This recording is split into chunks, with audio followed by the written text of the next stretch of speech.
पहला श्लोक में सूत गोस्वामी जी कहते हैं जब भगवान आनर्त देश पहुँचे, जो द्वारिका के एकदम पास में है, द्वारिका के पास में था जो आनर्त देश था, उस देश में पहुँच करके भगवान ने जोर से अपना शंख बजाया। शंख क्यों बजाया? भगवान ने अभी द्वारिका में प्रवेश नहीं किया, द्वारिका से पहले ही आनर्त देश में, मतलब अलग जगह देश में जाकर के दूर से ही शंख क्यों बजाया? तो भगवान ने इसलिए बजाया, सूत गोस्वामी जी कहते इसलिए बजाया कि आगमन, वो भगवान का आगमन हो गया, उसको उद्घोषित करना चाह रहे थे कि मैं आ गया हूं। द्वारिका वासियों तक सुनाना चाह रहे थे कि मैं आ रहा हूं। आगमन को उद्घोषित करने के लिए और निवासियों को, जो वहाँ के द्वारिका वासियों को, निराश को शांत करने के लिए, द्वारिका वासी निराश हो गए थे, भगवान कब आएंगे कब आएंगे, तो उनको शांत करने के लिए उन्होंने शंख बजाया। भगवान ने शंख बजाया उनको प्रसन्न करने के लिए, द्वारिका वासियों को प्रसन्न करने के लिए भगवान ने शंख बजाया। और दूसरा नंबर श्लोक में कहते हैं जब शंख बजाए भगवान ने तो उनका ओठ जो था लाल लाल हो गया। भगवान बहुत कोमल है, बहुत कोमल, बहुत नरम, उनका श्री विग्रह बहुत कोमल है। आप सोचिए, कोमल है और इतने बड़े बड़े योद्धाओं के साथ युद्ध करते हैं और पछाड़ देते हैं बड़े बड़े कंस आदि, बड़े बड़े, जो कंस सारा संसार को विजय प्राप्त किया था, ऐसा शक्तिशाली कंस था, उसको एक ही बार में उसके सिंहासन से उठा करके और उसका बाल खींच करके उठाकर नीचे फेंक दिए और वो नीचे गिरा तो आधा प्राण चला गया था, और उसके ऊपर कूदे तो वो बिल्कुल मर गया। आप सोचिए इतना आसानी से हमारे कंस को, जो सारा संसार पर विजय प्राप्त किया था। और भगवान, ऐसे भगवान कैसे हैं? तो बता रहे एकदम कोमल है। कितना कोमल है? तो शंख जब फूके तो शंख फूकने से उनका ओठ जो था लाल लाल हो गया, इतना कोमल है। शंख फूकने से उनके ओठ लाल लाल हो गया और ऐसे लग रहा था, लाल लाल जो ओठ था वो ऐसे लग रहा था कि मानो सफ़ेद हंस जो है, सफ़ेद हंस पर लाल रंग के, सफ़ेद हंस लाल रंग के कमल दंडों के बीच खेल रहे हों, ऐसे लग रहा था। दो सफ़ेद हंस, हंस जो है कमल दंडों के बीच, मतलब कमल का जो पुष्प होता है वो लाल लाल सा होता है, भगवान के ओठ की तरह होता है, और हंसों के बीच खेल रहा है। मतलब सफ़ेद हंस, मतलब दांत को बता रहे हैं, भगवान का दांत जो है एकदम सफ़ेद सफ़ेद है। तो सफ़ेद हंस बता रहे दांतों को, और ओठों को बता रहे हैं लाल कमल की तरह, और बहुत सुंदर लग रहे थे भगवान। और तीसरा नंबर श्लोक में कहते हैं कि भगवान के जो वो शंख था, उस शंख का आवाज़ सुनते ही, शंख का आवाज़ कैसा था? तो भय को भी भयभीत कर देने वाला शंख था। भगवान ने जो शंख बजाए थे वो शंख ऐसा था कि भय को भी भयभीत कर देने वाला था। और उस शब्द को सुन करके जो द्वारिका वासी थे सब दौड़ने लगे। भगवान का शंख का आवाज़ सुनते ही समझ गया भगवान आ गए और दौड़ने लगे। भक्तों के रक्षक भगवान को दर्शन करने के लिए दौड़ रहे थे। जो भगवान भक्तों का रक्षक है, भगवान भक्तों की रक्षा करने के लिए हमेशा तैयार रहते हैं, तो ऐसे भगवान हैं। उन भगवान को दर्शन करने के लिए द्वारिका वासी दौड़ने लगे जैसे ही भगवान का शंख का आवाज़ सुनाई दिया। और चौथे और पांचवें नंबर श्लोक में कहते हैं भगवान के पास पहुंचकर भेंट प्रदान किए। ऐसे नहीं गए, खाली खाली नहीं गए। इसलिए कहा जाता है जब मंदिर जाओ, भगवान का दर्शन करने जाओ तो खाली नहीं जाना चाहिए, कुछ लेकर जाना चाहिए। भगवान को फूल लेकर जाओ, फल लेकर जाओ। मंदिर भगवान से जब भेंट करने जा रहे हैं, भगवान से मिलने जा रहे हैं तो कुछ लेकर जाना चाहिए, खाली हाथ नहीं जाना चाहिए। सुदामा जी, स्वयं सुदामा जी का आप देखिए, सुदामा जी इतना गरीब थे जिनके पास कुछ भी नहीं था, वो भी खाली हाथ नहीं गए। सुदामा जी लेकर गए ना, भले ही चावल का कण था, लेकिन जो भी हो 5 घरों से लेकर के आए थे, लेकिन वो खाली नहीं गए। तो भगवान के पास जब ये द्वारिकावासी दौड़ रहे थे तो ऐसे ही नहीं दौड़े, भेंट लेकर के दौड़े, कुछ न कुछ लेकर के दौड़े, भगवान को भेंट प्रदान करना है। तो ये भेंट ऐसा था, सुध गोस्वामी जी कहते हैं ये भेंट ऐसा था कि सूर्य को, जैसे सूर्य को दिए दिखाने जैसा था। सूर्य को दीप दिखाना कैसा लगेगा? सूर्य, बहुत भयंकर सूर्य का धूप पड़ रहा है और उसको दीप दिखाते हैं। तो भगवान के सामने इन द्वारिकावासियों का भेंट जो था, ये सूर्य के सामने दीप दिखाने जैसा था। लेकिन फिर भी प्रेम से नागरिक सभी द्वारिकावासी लोग सब अपने पिता की तरह स्वागत किए, अपने पिता की तरह कर रहे थे, स्वागत कर रहे थे। कैसे कर रहे थे भगवान का स्वागत? तो अपने पिता का तरह, ऐसे लग रहा था कि उन सब के पिताजी आए हैं। भगवान ही है, भगवान ही, भक्तों का पिता तो भगवान ही है। तो अपने पिता की तरह स्वागत कर रहे थे द्वारिकावासी। और 6 नंबर श्लोक में कहते हैं द्वारिकावासी बोल रहे हैं। अब भगवान के पास पहुँचे, भेंट प्रदान किए, अब द्वारिकावासी बोलने शुरू किए। द्वारिकावासी कहते हैं, हे भगवान, भगवान ब्रह्मा जी के भी पूजित है, भगवान ब्रह्मा जी भी भगवान का पूजा करते हैं, 4 कुमार करते हैं, बहुत बड़े संत हैं 4 कुमार, सनक सनंदन सनातन सनत कुमार, और इंद्र जैसे देवताओं के द्वारा पूजित हैं भगवान। और आप उनके आश्रय हैं जो जीवन के सर्वोच्च लाभ उठाने की इच्छुक हैं। जो जीवन का सर्वोच्च लाभ क्या होता है? जीवन का सर्वोच्च लाभ क्या है? तो मनुष्य जीवन का लक्ष्य क्या है? तो भगवान की प्राप्ति, भगवत प्राप्ति ही जीवन का सर्वोच्च लाभ है। और जो सर्वोच्च लाभ उठाना चाहते हैं, जो सर्वोच्च लाभ उठाने की इच्छा करते हैं, यानी मनुष्य जीवन का लक्ष्य जो भगवत प्राप्ति के इच्छुक है, उनके आश्रय है। जो भगवान को प्राप्त करना चाहता है, मनुष्य जीवन पाकर के जो भगवान को प्राप्त करना चाहता है, उनके आश्रय है। भगवान उनके स्वामी हैं जो भगवान को प्राप्त करना चाहता है मनुष्य जीवन पाकर के। और भगवान जो है, आप परम भगवान हैं। द्वारिकावासी कहते हैं आप परम भगवान हैं, और काल भी आप पर अपना प्रभाव नहीं डाल सकता। भगवान के ऊपर काल का प्रभाव नहीं है। वैसे हम लोग सुनते हैं कि 125 वर्ष तक भगवान रहे, वृंदावन में 11 वर्ष तक रहे, और मथुरा में 15 वर्ष तक रहे, 14 वर्ष तक, 25 वर्ष के उम्र में द्वारिका गए, 100 वर्ष तक द्वारिका में रहे, 125 वर्ष के उम्र में भगवान अपने धाम को गए। ये हमारी गणना के अनुसार है, हमारे अनुसार है। भगवान का कोई 1 दिन से 2 दिन नहीं होता है। भगवान हमेशा 16 वर्ष का है। भगवान हमारे हिसाब से हम लोग जोड़ते हैं इतने वर्ष तक रहे, लेकिन भगवान के यहाँ काल का कोई प्रभाव, भगवान के यहाँ काल मतलब समय से कोई मतलब नहीं है। भगवान हमेशा हमेशा जवान रहते हैं। कैसे जवान? 16 वर्ष का भगवान 16 वर्ष होकर के 1 दिन कभी नहीं हुए हैं, हमेशा 16 वर्ष के हैं। 125 वर्ष के उम्र में भी भगवान का दाढ़ी मोछ नहीं आया था। कहीं नहीं लिखा गया है कि दाढ़ी मोछ आ गया था भगवान का। 125 वर्ष का उम्र हो गए थे, दाढ़ी मोछ नहीं आया था। दाढ़ी मोछ सफ़ेद होने की बात थोड़ी, दाढ़ी मोछ भी नहीं आया था। 16 वर्ष के ही थे। तो भगवान के यहाँ काल का प्रभाव नहीं। भगवान ऐसे हैं कि भगवान को काल का कोई प्रभाव नहीं पड़ता है, नहीं दिखता है।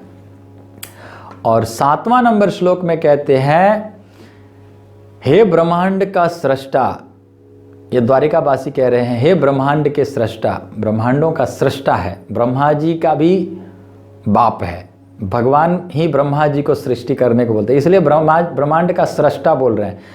हाँ, ब्रह्मा जी तो ब्रह्मांड का सृष्टि नहीं करते हैं, जीवों का सृष्टि करते हैं। जीवों का मतलब शरीर बनाते हैं, लेकिन ब्रह्मांड का सृष्टि तो भगवान ही करते हैं ना। ब्रह्मांडों का प्राकट्य तो भगवान से ही होता है। तो हे ब्रह्मांडों के सृष्टा, आप हमारे माता पिता, शुभचिंतक, प्रभु, गुरु और आराध्य देव हो। सब कुछ आप ही हो। द्वारिकावासी कहते हैं कि आप हमारे माता हो, आप हमारे पिता हो, आप हमारे शुभचिंतक हो। शुभचिंतक माने अच्छी सोचने वाली, भलाई सोचने वाली। शुभचिंतक हो, आप हमारे प्रभु हो, आप हमारे गुरु हो, आप हमारे आराध्य देव हो, और हम आपके चरण चिन्हों पर चलकर सभी प्रकार से सफल हुए हैं। सभी प्रकार से सफल हुए हैं। जो द्वारिकावासी थे उनसे सारा संसार डरते थे, इतना शक्तिशाली थे द्वारिकावासी। हर जो चाहते थे वो पाते थे, वो लेते थे।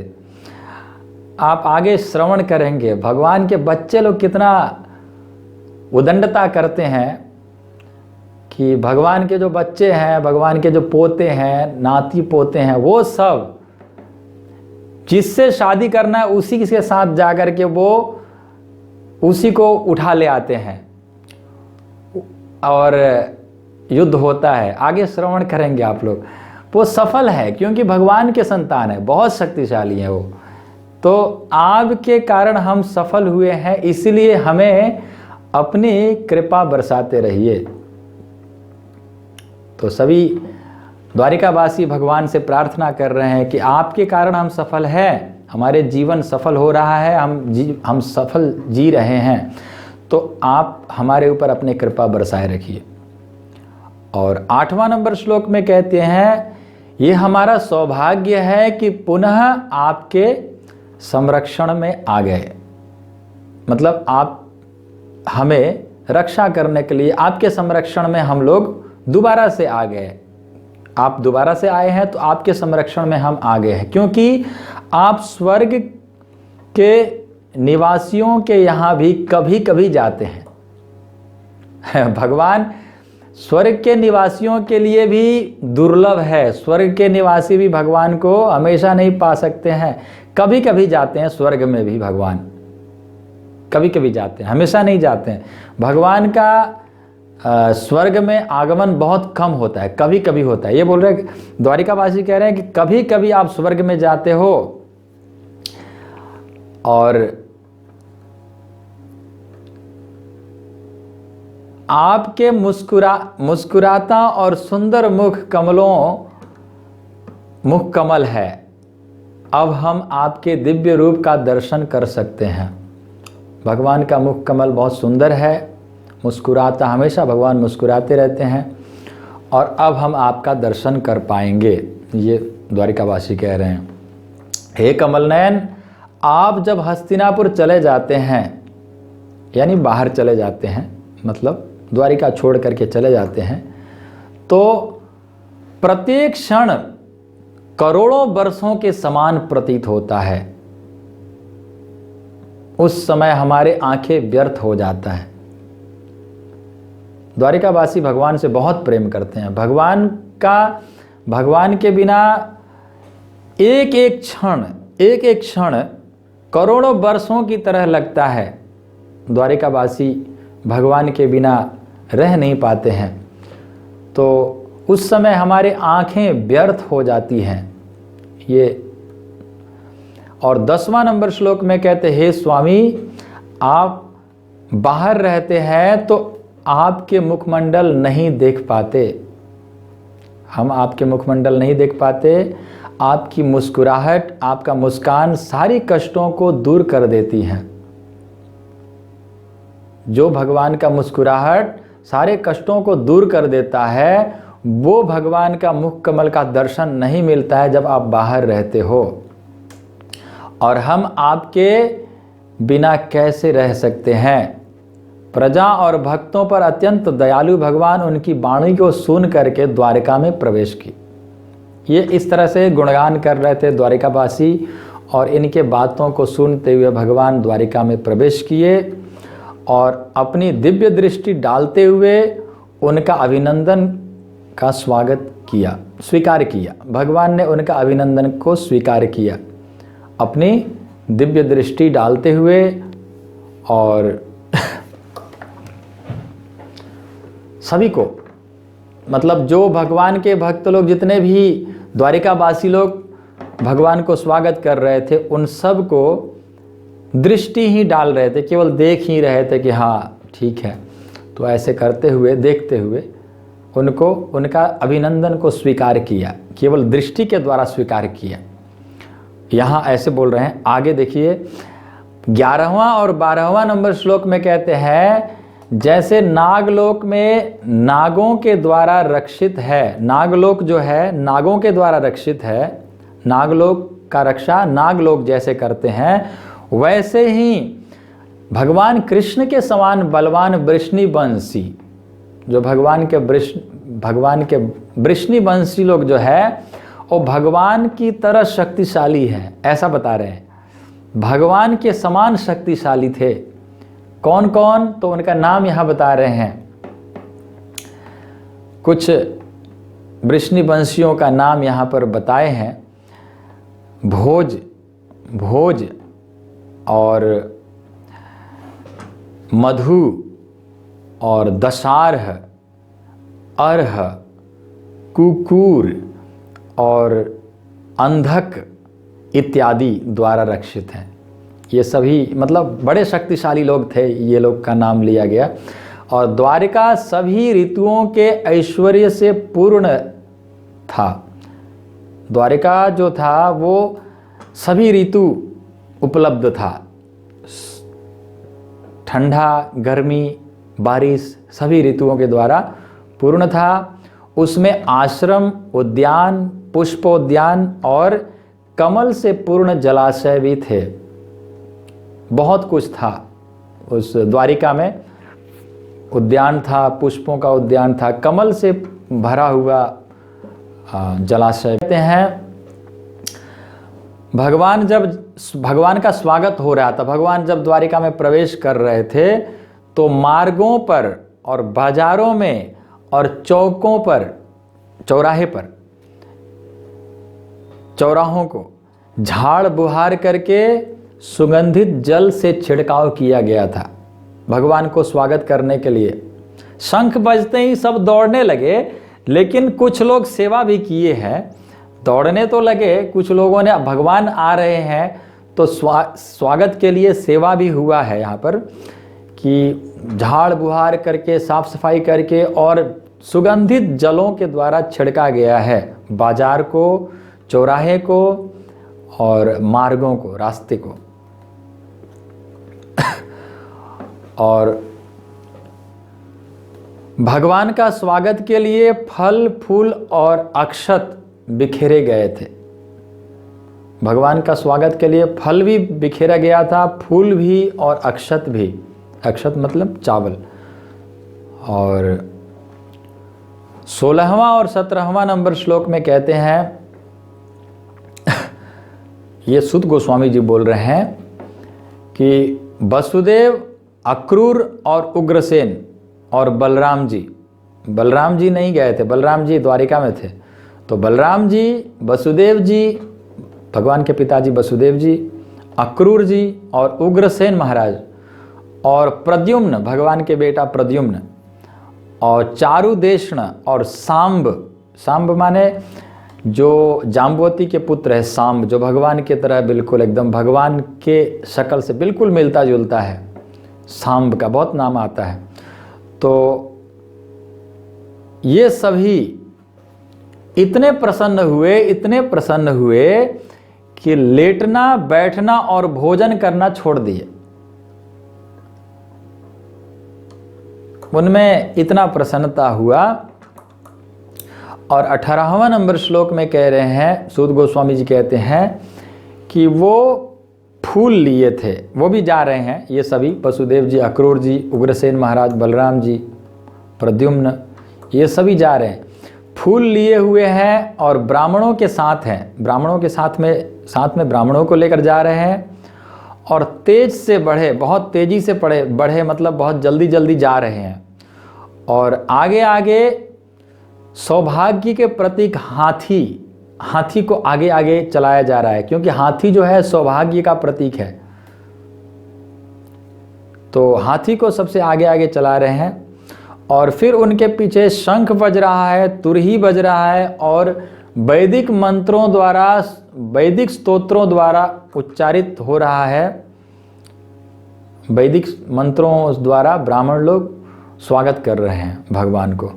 और 19वां नंबर श्लोक में सूत गोस्वामी कहते हैं, उसी समय सैकड़ों वेश्याएं आई, वे सभी भगवान से मिलने के लिए उत्सुक थी। तो ये बहुत मतलब सोचने वाली बात है कि द्वारिका नगरी में वेश्याएं कैसे आ गई। तो प्रभुपाद जी इस श्लोक के तात्पर्य में बताते हैं कि द्वारिका में भी वेश्याएं थी। इसका मतलब यही है ना कि द्वारिका में भी थी। अच्छा, ये क्यों थी? तो प्रभुपाद जी बताते हैं इस श्लोक में कि ये जरूरी है। ये भी बोलते हैं प्रभुपाद जी कि शराब जो है, अब शराब बिना कुछ लोग नहीं रह सकते हैं, शराब पीना है। तो उनके लिए सरकार ने शराब का भी व्यवस्था करके देता है, चलो शराब पियो, व्यवस्था करके देता है। उसी तरह इन वेश्याओं का भी एक स्थान बनाया जाता है, एक जगह होता है जहां पर ये लोग रहती हैं। कुछ लोग होते हैं जो व्यभिचार के प्रवृत्ति के लोग होते हैं, उनको समाज में किसी के प्रति व्यभिचार ना करने के लिए, न बनाने के लिए, गलत संबंध ना करने के लिए ये भी जरूरी है वेश्या भी जरूरी है, ऐसे बता रहे हैं प्रभुपाद जी।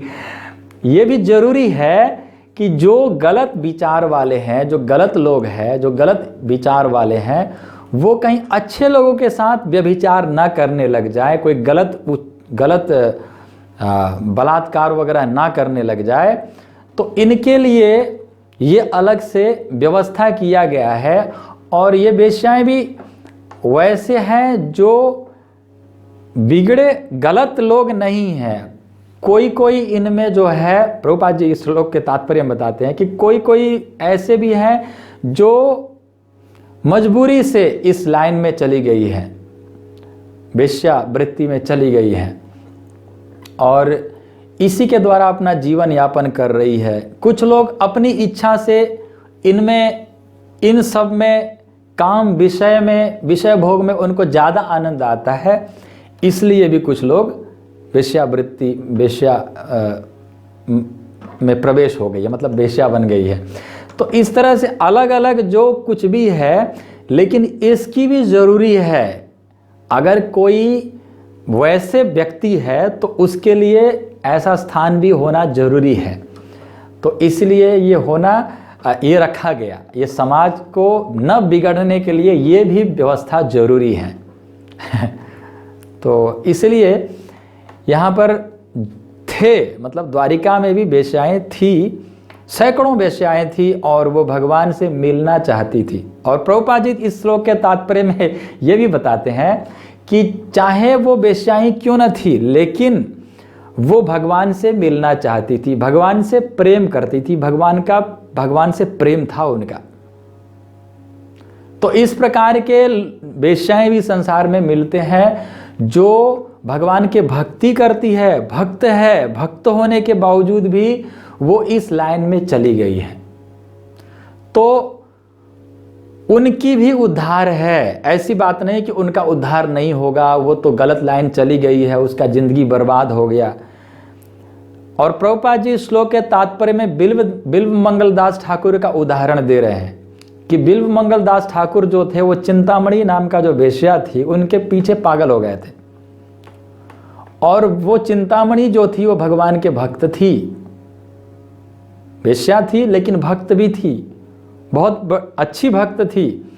इसलिए बिल्व मंगलदास ठाकुर ने जितने भी काव्य लिखे उनमें चिंतामणि का नाम लिया और बोले कि ये मेरा गुरु है, चिंतामणि मेरा गुरु है।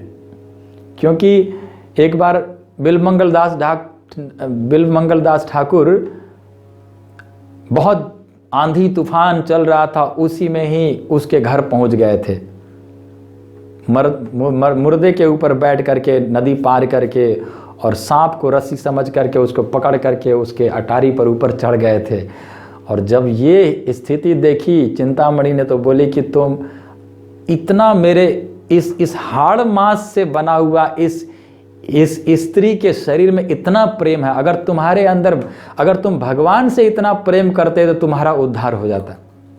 बस इतने से सुनना था। बिल्वमंगल दास ठाकुर का पहले से ही भक्ति तैयार था, बस चिनगारी की ज़रूरत था। चिनगारी लगा, ये शब्द जो हृदय में धड़ाम से लगा और वो भक्त बन गए। और वहाँ से निकले, बोले भगवान, समझ गए, ज्ञान उनको मिल गया। ज्ञान तो पहले से ही था उनको, लेकिन ये चिनगारी की ज़रूरत था और एकदम बिल्कुल इतने बड़े भक्त बने। तो वो चिंतामणि जो थी वो भी वेश्या थी, लेकिन वो भक्त थी। तो इस तरह के लोग भी संसार में मिलते हैं, किसी कारण से वो उस लाइन में चले गए हैं, लेकिन भगवान का भक्ति करके वो भी भगवान के धाम को जा सकते हैं। चाहे वेश्यावृत्ति करने वाली हो, चाहे नीच से नीच व्यक्ति, चाहे कोई भी क्यों ना हो, भगवान का भक्ति करेगा तो भगवान के धाम को जाएगा, इसमें कोई संदेह नहीं है। तो ये भगवान से प्रेम करने वाली वेश्याएं थी। सैकड़ों वेश्याएं भगवान के स्वागत में गई। सुत गोस्वामी जी 20वां नंबर श्लोक में कहते हैं कि वहाँ पर नाटककार लोग भी आए थे, नाटक करने वाले, ड्रामा करने वाले नाटककार भी थे, कलाकार भी थे, नर्तक भी थे, नाचने वाले थे, और गायक भी थे, और विद्वान लोग भी थे। उन सभी ने अपना अपना योगदान दिया। अपना अपना योगदान दिया मतलब अपना अपना पैसा नहीं दिया। योगदान का मतलब है कि उन लोगों ने भी अपना अपना वहाँ पर, योगदान का मतलब है जो नाटक करने वाला है वो नाटक कर रहा था, रास्ते पे भगवान को प्रसन्न करने के लिए नाटक कर रहा था, और जो नाचने वाला था वो नाच रहा था, जो कलाकार लोग थे वो अपने अपने कलाकारी दिखा रहे थे, जो गायक था वो गा रहा था, भगवान की गुणगान गा रहा था, जो विद्वान लोग थे वो भगवान का स्तुति कर रहे थे। इस तरह से अपना अपना योगदान दिया। और 22वां नंबर श्लोक में कहते हैं भगवान ने क्या किया। इतना लोग स्वागत कर रहे थे तो भगवान ने क्या किया, तो भगवान ने नीच से नीच जाति वालों को भी अपना मस्तक झुका करके बधाई दे करके, बधाई दिया, सबको बधाई दिया, मस्तक झुका करके सबको, और आलिंगन किया, सबको आलिंगन भी किया। और अब भगवान है, सबको आलिंगन भी कर सकते हैं, इसमें कोई संदेह नहीं है। कितने रूपों को बना करके भी दर्शन, सबको ऐसे लगा कि भगवान मेरे से मिल रहे हैं, आलिंगन कर रहे हैं। और सबको आलिंगन किया भगवान ने, और हाथ मिलाया, सबको हाथ मिला करके, देख करके और हंस करके, आश्वासन दे करके और वरदान दे करके सबको अभिवादन किया, सबका स्वागत को स्वीकार किया भगवान ने। 25वां नंबर श्लोक में कहते हैं कि द्वारिकावासी भगवान को नित्य निहारते रहते हैं, फिर भी वो तृप्त नहीं होते हैं। भगवान को द्वारिकावासी लोग जो है हमेशा निहारते रहते हैं, हमेशा दर्शन करते रहते हैं, फिर भी उनका पेट नहीं भरता है, वो तृप्त नहीं होते हैं हमेशा, क्योंकि भगवान का स्वरूप ही इतना सुंदर है कि कभी पेट नहीं भरता है। भगवान का कथा तो इतना सुंदर है, इतना टेस्टी है, इतना स्वादिष्ट है।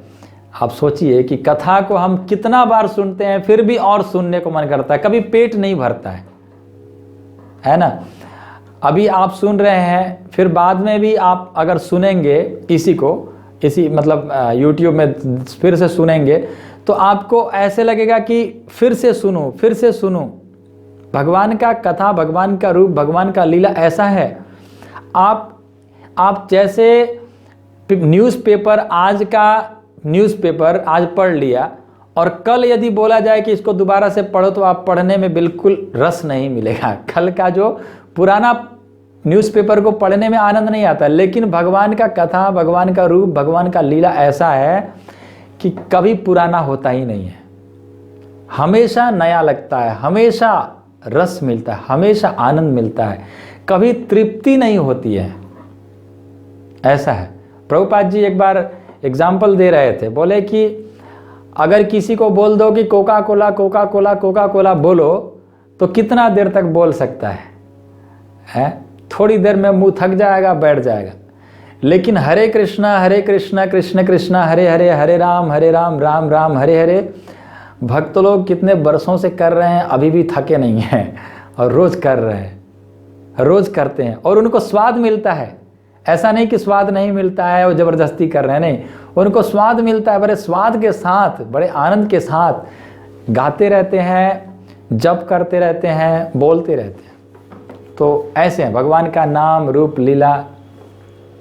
और 28वां नंबर श्लोक में कहते हैं, भगवान अपने पिता के घर में गए, अपने पिता के घर में प्रवेश किए। भगवान का पिताजी मतलब वसुदेव जी का घर में प्रवेश किए। अलग अलग घर हैं और वसुदेव जी का घर में प्रवेश किए और भगवान को उनकी माताओं ने गले लगाया। माताओं ने, भगवान के माताएं 18 माताएं हैं, वसुदेव जी की 18 पत्नियां हैं और सभी ने गले लगाया और भगवान उनके चरणों पर सिर झुका करके प्रणाम किए। अपनी माँ है, अपने पिताजी हैं, तो सिर रख करके ऐसे आजकल के ज़माने में देखते हैं कि माता पिता को भी अगर प्रणाम करते, वैसे तो करते नहीं हैं लोग प्रणाम माता पिता को, वैसे करना चाहिए। छोटे छोटे बच्चों को सिखाना चाहिए कि माता पिता को प्रणाम करना है, वहीं बड़े होकर के प्रणाम करेंगे और खुद भी अपने माता पिता को सुबह सुबह उठ करके प्रणाम करना चाहिए। तो अपने बच्चे उससे सीखते हैं। तो कैसे प्रणाम करना चाहिए भगवान यहाँ सिखा रहे हैं, कैसे प्रणाम करना चाहिए। तो सिर रख करके, ऐसे नहीं घुटने छुआ, ऐसे ऐसे प्रणाम करें। आज के ज़माने में प्रणाम करने वाले भी कैसे करते हैं, ऐसे घुटने छूते हैं, चरण नहीं, ऊपर से ऐसे झुकते हैं और ऐसे घुटने को छूते हैं, घुटने को छू करके ऐसे कर देते हैं, हो गया प्रणाम। नहीं, चरण छूना है, चरण पर सिर रखना है, ऐसे प्रणाम किया जाता है। भगवान अपने माताओं को, सभी माताओं को चरणों पर झुक करके, सिर झुका करके प्रणाम किया चरणों पर।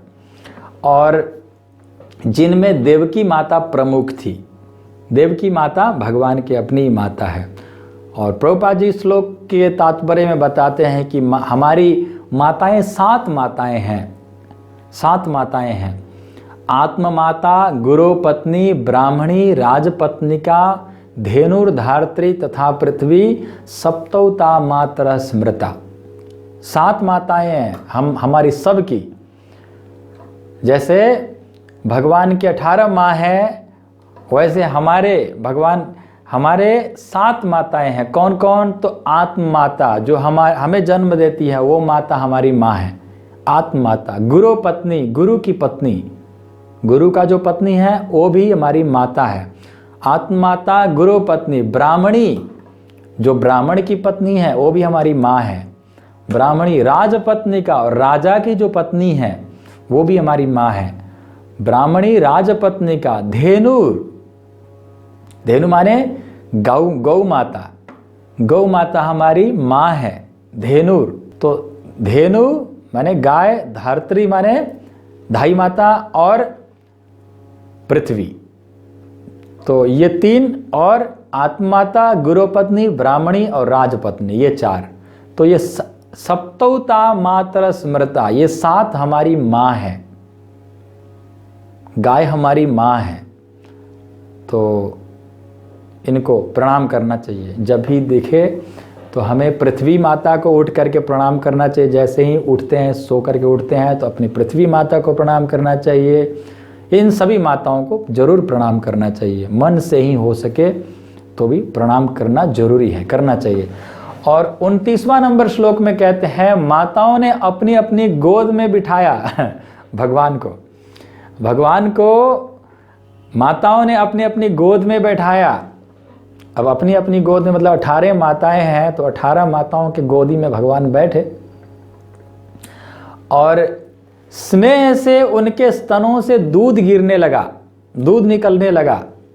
इतने बड़े भगवान हैं, फिर भी उनकी माताएं इतना प्रेम करती हैं कि जब माँ जब सचमुच प्रेम करती है तो सचमुच जब प्रेम उमड़ता है, स्नेह उमड़ता है, तो जैसे माँ का जो है स्तनों से दूध निकलने लगता है, तो उस भगवान ने जैसे ही भगवान से प्रेम हुआ तो भगवान के माँओं का स्तनों से दूध निकलने लगा और हर्ष से विभोर नेत्रों से, अश्रुओं से भगवान भीग गए।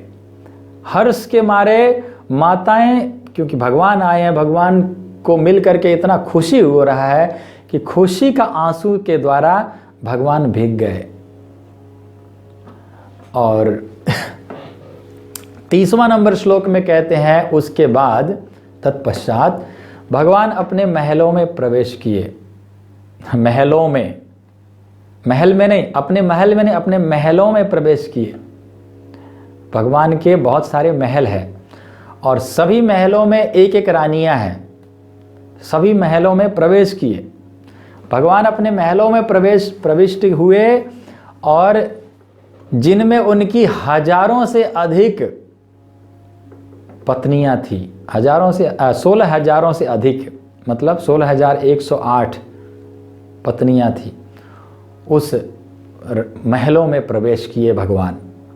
आगे हम लोग 10वें स्कंद में श्रवण करेंगे कि एक बार भगवान के पास नारद जी आए दर्शन करने के लिए, तो हर महलों में नारद जी घुस रहे थे, हर महलों में जा रहे थे।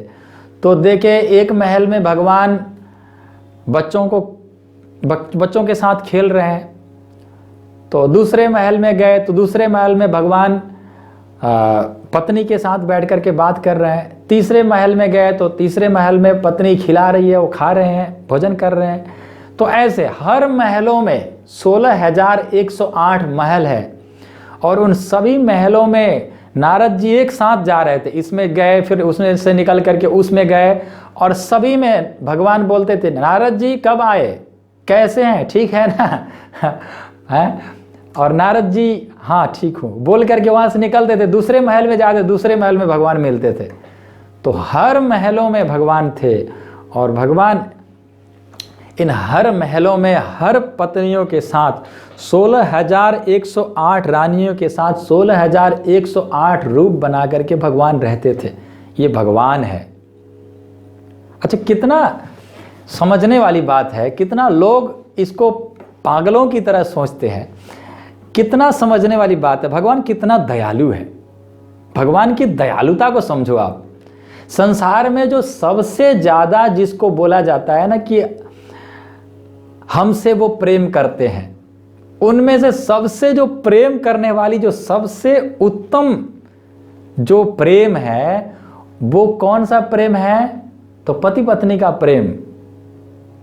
वैसे माता पिता का प्रेम तो है, लेकिन जो बिल्कुल भी एक हो जाने वाला, जो किसी प्रकार का संकोच नहीं, कुछ भी नहीं, वो जो स्थिति है, वो जो स्थिति है वो पति पत्नी का ही बीच में होता है।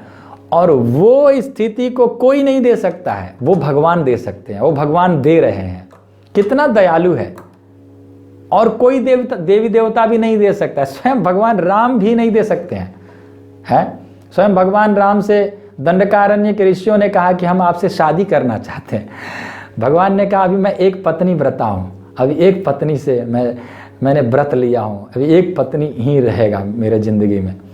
अब मैं अगली बार जब भगवान कृष्ण स्वयं मेरे प्रभु भी आएंगे तो उस समय मैं सबको, आप सभी का इच्छा को पूरा करूँगा। तो वो ऋषि मुनि लोग पत्नी बनना चाहते, मतलब स्त्री बन करके उनकी पत्नी बनना चाह रहे थे। तो वो ये सबसे ज़्यादा नज़दीकी वाला जो प्रेम है, वो प्रेम जहाँ पर कोई संकोच नहीं रह जाता है, वो प्रेम को भगवान सबको प्रदान कर रहे हैं। कितना दयालु है।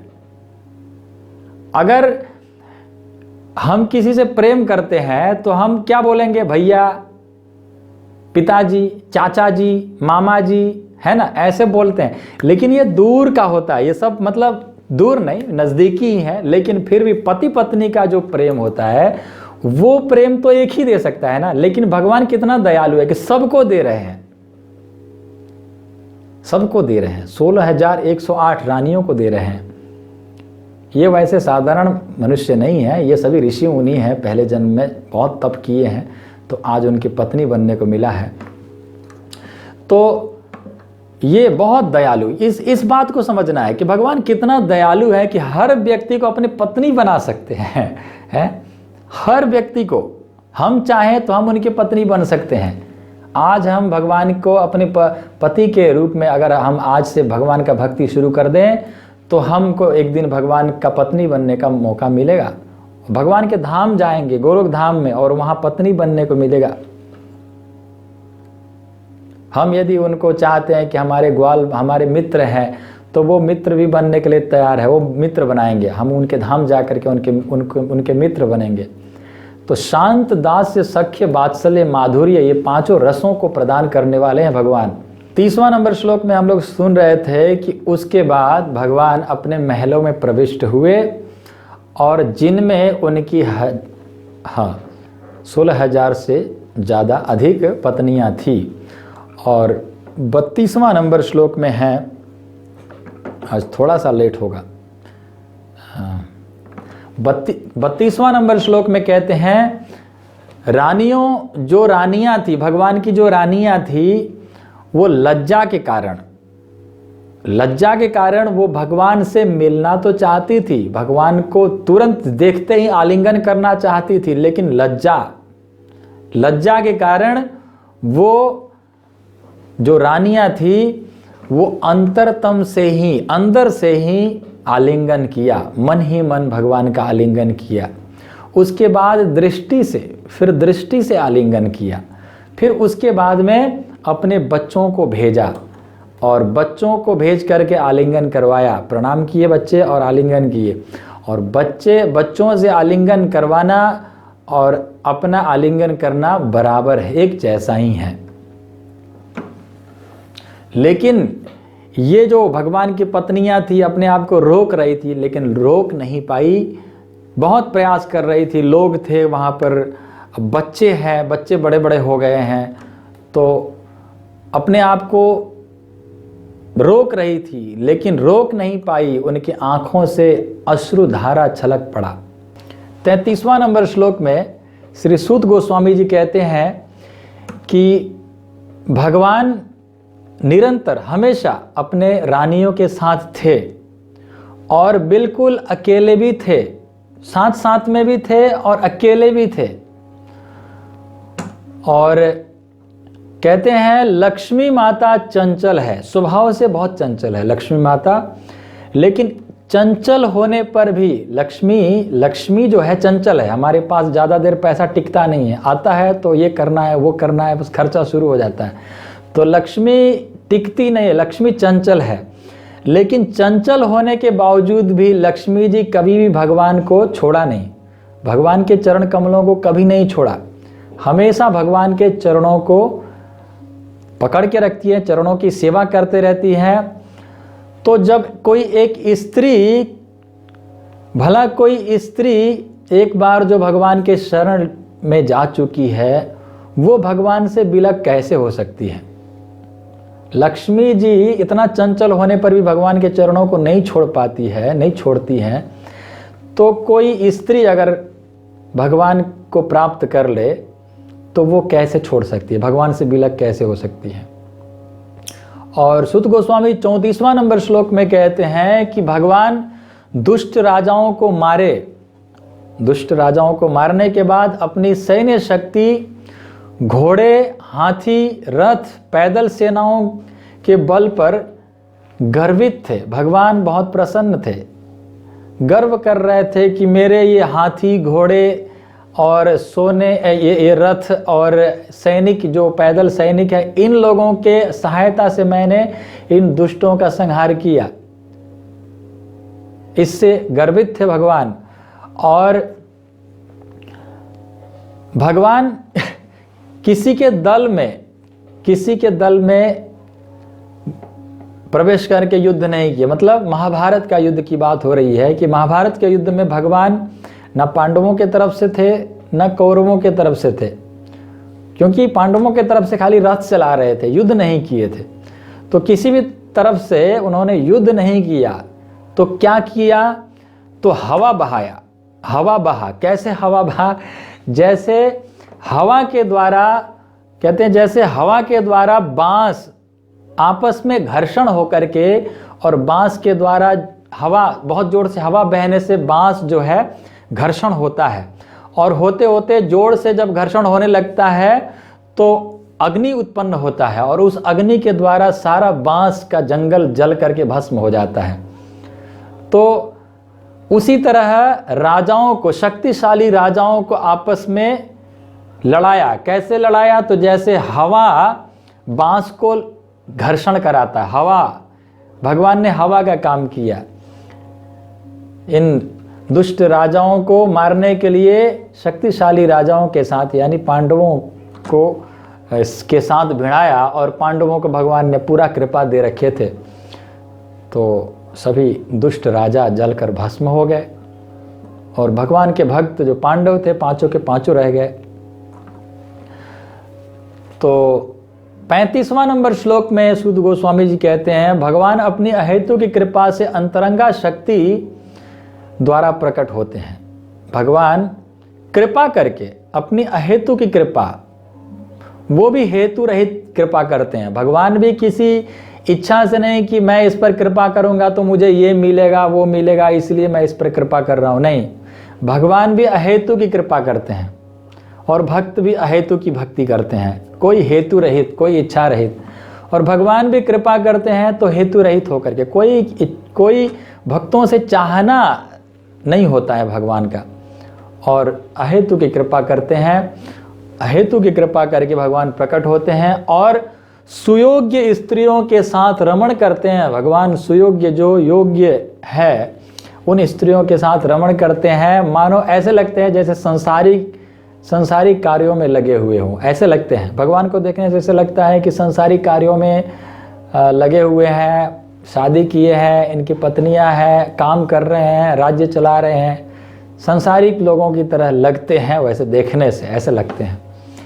और 36 नंबर श्लोक में कहते हैं, सूत गोस्वामी जी कहते हैं, यद्यपि रानियों की मुस्कान और चितवन इतना विमल तथा उत्तेजक था, बहुत सुंदर मुस्कान था, रानियां बहुत सुंदर थी। भगवान की जो पटरानियां थी वो कोई साधारण नहीं थी। ये पूर्व जन्म में ऋषि मुनि थे और भगवान के पत्नी ही बनने के लिए इन भगवान की पटरानियों का जन्म हुआ है, तो कोई साधारण नहीं हो सकती है। साक्षात कामदेव और भगवान शिव भी मोहित हो सकते थे, इतने सुंदर थी भगवान की पत्नियां।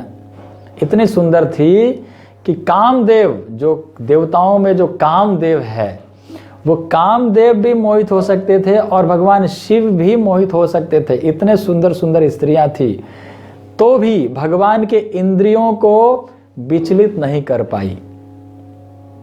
भगवान की जो ये पत्नियां हैं, भगवान के इंद्रियों को विचलित नहीं कर पाई।